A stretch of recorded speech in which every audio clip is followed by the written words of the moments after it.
यूं तो मिल जाएंगे दुनिया में आशिक कहीं, पर वतन से खूबसूरत कोई सनम नहीं होता। यूं तो मिल जाएंगे दुनिया में आशिक कहीं, पर वतन से खूबसूरत कोई सनम नहीं होता। हीरो में सिमट कर सोने से लिपट कर मरते हैं कहीं, लेकिन दोस्तों तिरंगे से खूबसूरत कोई कफन नहीं होता। जय हिंद दोस्तों, मैं हूं आपका दोस्त बलवान। स्वागत करता हूं आपका आपके अपने YouTube चैनल लक्ष्य एकेडमी आष्टा में। दोस्तों, आज हम पढ़ने जा रहे हैं या आज हम समझने जा रहे हैं एसएससी जीडी ने डाले 40,000 पद। एसएससी जीडी के 40,000 जो पद आए हैं उनके ऊपर हम चर्चा करने जा रहे हैं। तो आज उसके नोटिफिकेशन का हम पूर्ण विश्लेषण करेंगे। तो देखिएगा दोस्तों, आपके लिए ये सुनहरा अवसर है, क्योंकि एसएससी की जो भर्ती है वो भी जीडी वाली, वो भर्ती 2025 की भर्ती है, लेकिन 2024 में ही उसका क्या आ चुका है, नोटिफिकेशन आ चुका है। और आपके लिए बहुत अच्छा गोल्डन चांस है कि आप इस भर्ती में बैठे, इसकी तैयारी करें और अपने जीवन को कामयाब बनाएं और एक वर्दी वाली जॉब हासिल करें। तो सबसे पहले आपको ये ध्यान में रखना है कि जो विद्यार्थी 18 वर्ष का हो चुका है वो इसमें फॉर्म डालने के लिए एलिजिबल है, लेकिन आप 10th क्लास पास होना जरूरी है, चाहे वो 35% के साथ ही पास क्यों ना हो। तो आपकी उम्र मिनिमम जो है वो 18 वर्ष है और आपकी जो क्वालिफिकेशन है वो मात्र 10th पास होती है। इन दोनों में अगर देखा जाए तो परसेंटेज का कोई क्राइटेरिया फिक्स नहीं किया गया है। और आयु में क्या रहता है कि 18 वर्ष से लेकर 23 वर्ष तक सभी कैंडिडेट इसमें फॉर्म डालते हैं। लेकिन दोस्तों, अगर कोई व्यक्ति एससी और एसटी का है तो उस व्यक्ति को इस भर्ती प्रक्रिया में 5 वर्षों की छूट दी गई है। मतलब आप 23 और 5 28 वर्ष का अगर कोई कैंडिडेट एससी और एसटी का है तो वो भी इसमें फॉर्म डाल सकता है। लेकिन अगर कोई व्यक्ति ओबीसी का है तो उस व्यक्ति को भी 3 वर्ष की छूट दी गई है, वो भी उसको रिलैक्सेशन दिया गया है, वो भी 3 वर्ष अधिक होने पर 23 और 3 26 होता है। 26 वर्ष का व्यक्ति ओबीसी का कैंडिडेट इसमें क्या कर सकता है, फॉर्म डाल सकता है।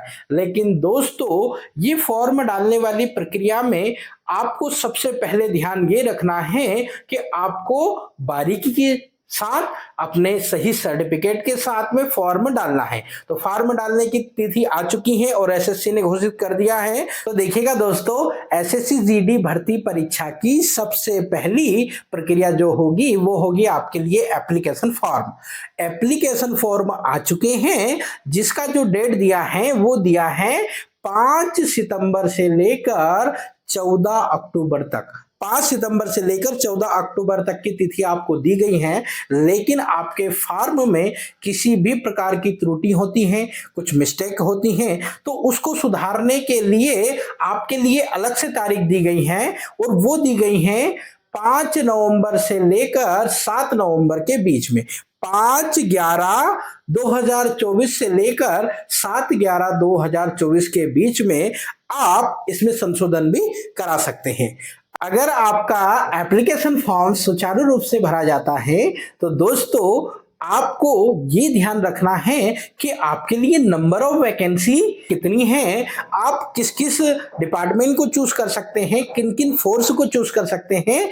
इस एसएससी की भर्ती में 8 प्रकार के डिपार्टमेंट या 8 प्रकार की फोर्स या 8 प्रकार के अर्धसैनिक बलों की भर्ती होती है जो एसएससी के माध्यम से की जा रही है। तो एसएससी सिर्फ और सिर्फ पेपर लेने वाला एक विभाग होता है। तो आपको ध्यान ये रखना है कि टोटल नंबर ऑफ वैकेंसी कितनी है। तो टोटल नंबर ऑफ वैकेंसी दोस्तों 39,481 है। लेकिन वो किन किन फोर्स में है, तो देखिए सबसे अधिक जो वैकेंसी है दोस्तों वो है बीएसएफ में। बीएसएफ में टोटल नंबर ऑफ वैकेंसी है 15,664। 15,664 वैकेंसी बीएसएफ में है, जिसे हम बॉर्डर सिक्योरिटी फोर्स कहते हैं।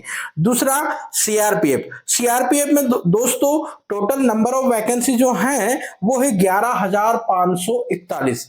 11,541 जो वैकेंसी है वो सीआरपीएफ में है। सीआरपीएफ का भर्ती भी हमेशा अधिक होता है, क्योंकि सीआरपीएफ जो फोर्स है उसकी आवश्यकता केंद्र सरकार को अधिक पड़ती है।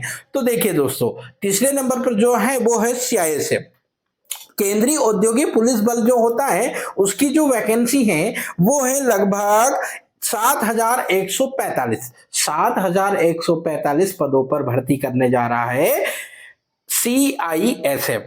तो सीआईएसएफ, सीआरपीएफ और बीएसएफ, इन तीनों की भर्तियां इसमें अधिक हैं। लेकिन दोस्तों इसमें और भी फोर्सेस हैं, जैसे हम बात करें SSB, ITBP, Assam rifle, SSF और एनसीबी। लेकिन दोस्तों इसमें एसएसएफ की कोई वैकेंसी ज्यादा नहीं है, मात्र 35 वैकेंसी है, और एनसीबी की मात्र इसमें 22 वैकेंसी है। तो ध्यान दें कि स्टार्टिंग की जो 3 फोर्स हैं वो आपके लिए अति महत्वपूर्ण है। अगर आप इसको ध्यान में रखकर पढ़ाई करते हैं तो अगली जो स्टेप आपके लिए परीक्षा फॉर्म के बाद में होगी वो होगी आपकी परीक्षा। और परीक्षा को हमें ध्यान में रखना है कि परीक्षा में क्या पूछा जा रहा है, कितने नंबर का पेपर आ रहा है और कितना समय दिया जाएगा। तो देखिएगा दोस्तों, अगर हम परीक्षा की बात करें तो इस भर्ती परीक्षा में जो कुल पेपर होगा या कुल पेपर कितने नंबर का होगा, तो वह होगा 160 नंबर का। 4 सब्जेक्ट से क्वेश्चन पूछे जाएंगे। पहला जो सब्जेक्ट है दोस्तों वो है जनरल इंटेलिजेंस। लेकिन इस जनरल इंटेलिजेंस एंड रीजनिंग जो है इसकी अगर हम चर्चा करें तो टोटल इसके क्वेश्चन आने वाले हैं 20 और उसके नंबर होंगे 40, क्योंकि एक क्वेश्चन 2 नंबर का होगा। तो इस प्रकार से 20 क्वेश्चन रीजनिंग के, 20 ही क्वेश्चन जीके के, 20 ही क्वेश्चन मैथ्स के, और इन तीनों सब्जेक्ट के बाद जो आपका अगला विषय होगा वो आपका होगा लैंग्वेज। लैंग्वेज दोस्तों आप हिंदी या इंग्लिश को चूज कर सकते हैं। जो हिंदी भाषी राज्य हैं वो हिंदी को प्राथमिकता देंगे, लेकिन आपके लिए ऑप्शन खुला है कि आप इंग्लिश को भी चूज कर सकते हैं। इसके भी 20 क्वेश्चन, इस प्रकार से चारों सब्जेक्ट के क्वेश्चन जो होंगे वो होंगे 80 और उनके नंबर होंगे 160। 160 नंबर का पेपर होगा दोस्तों, जिसका टाइम आपको दिया जाएगा मात्र और मात्र 1 घंटा।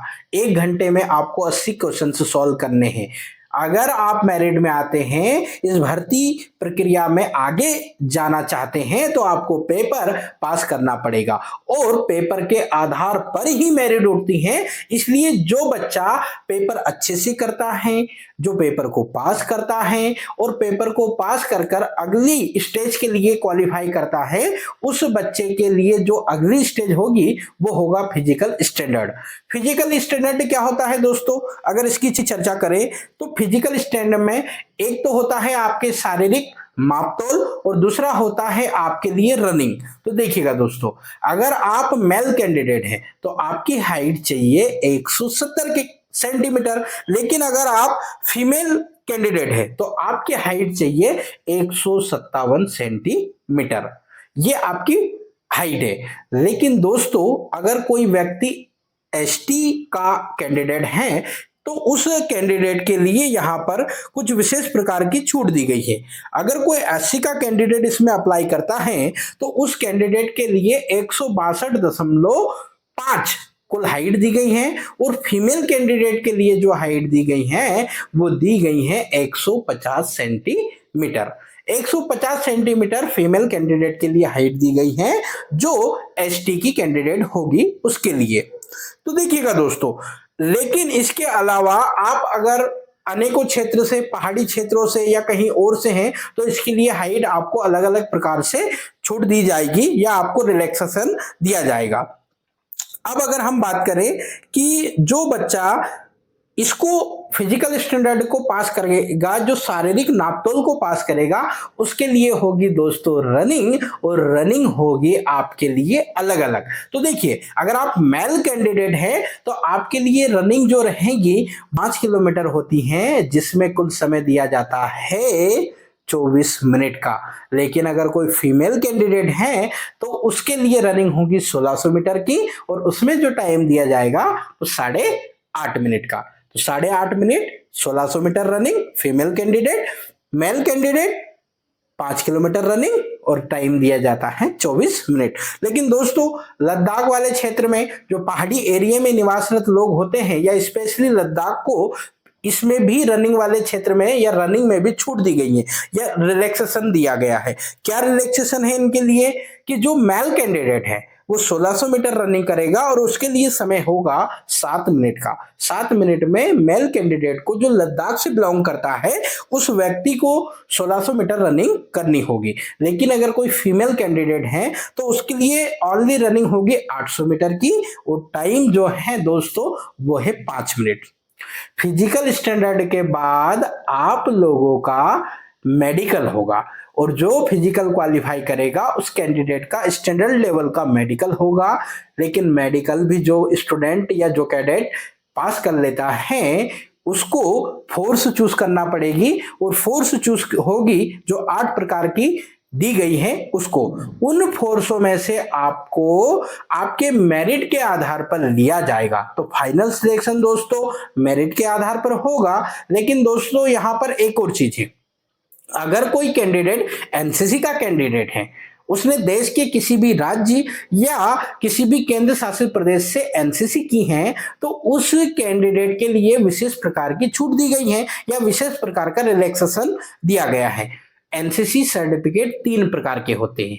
पहला होता है ए सर्टिफिकेट, दूसरा होता है बी सर्टिफिकेट और तीसरा होता है सी सर्टिफिकेट। ए सर्टिफिकेट दोस्तों स्कूल में होता है, तो जिस एनसीसी कैडेट के पास में ए सर्टिफिकेट है उसको बोनस अंक मेरिट में दिए जाएंगे। दो अंक उसको दिए जाएंगे बोनस के रूप में और मेरिट में, जो फाइनली मेरिट बनेगी उसमें। लेकिन अगर किसी स्टूडेंट के पास बी सर्टिफिकेट है उसको 3 नंबर दिए जाएंगे बोनस के रूप में। लेकिन किसी स्टूडेंट के पास में अगर सी सर्टिफिकेट है तो उसको 5 नंबर का बोनस दिया जाएगा फाइनल मेरिट में। तो एनसीसी वाले कैडेट एप्लीकेशन फॉर्म भरते वक्त ही क्या करें, अपना सर्टिफिकेट उसमें सबमिट कराएं ताकि आपको फाइनल मेरिट में बोनस अंक मिल सके। तो यह हुई दोस्तों आपके लिए संपूर्ण जानकारी जिस पर आपको काम करना है। तो एप्लीकेशन फॉर्म हुआ, परीक्षा की तैयारी हुई, परीक्षा का सिलेबस हुआ और आपका फिजिकल स्टैंडर्ड हुआ। उसके बाद में मेडिकल के बाद में मेरिट और मेरिट के बाद में आपके शरीर पे चढ़ेगी वर्दी। तो उम्मीद है दोस्तों आप लगे रहिए, कोशिश कीजिए, प्रयास कीजिए। जो कैडेट जो स्टूडेंट्स अपने जीवन में अधिक प्रयास करता है वह उतनी ही सफलता पाएगा। और हो सकता हो कि इस परीक्षा की अगर आप तैयारी करें तो लगभग 40,000 वैकेंसी हैं। आने वाले 1 साल में आप अपने माता पिता का सर गर्व से ऊंचा कर दें और आने वाले 1 साल में आपके शरीर पर वर्दी हो। तो ओके दोस्तों, आज के लिए इतना ही। थैंक यू सभी को। जय हिंद।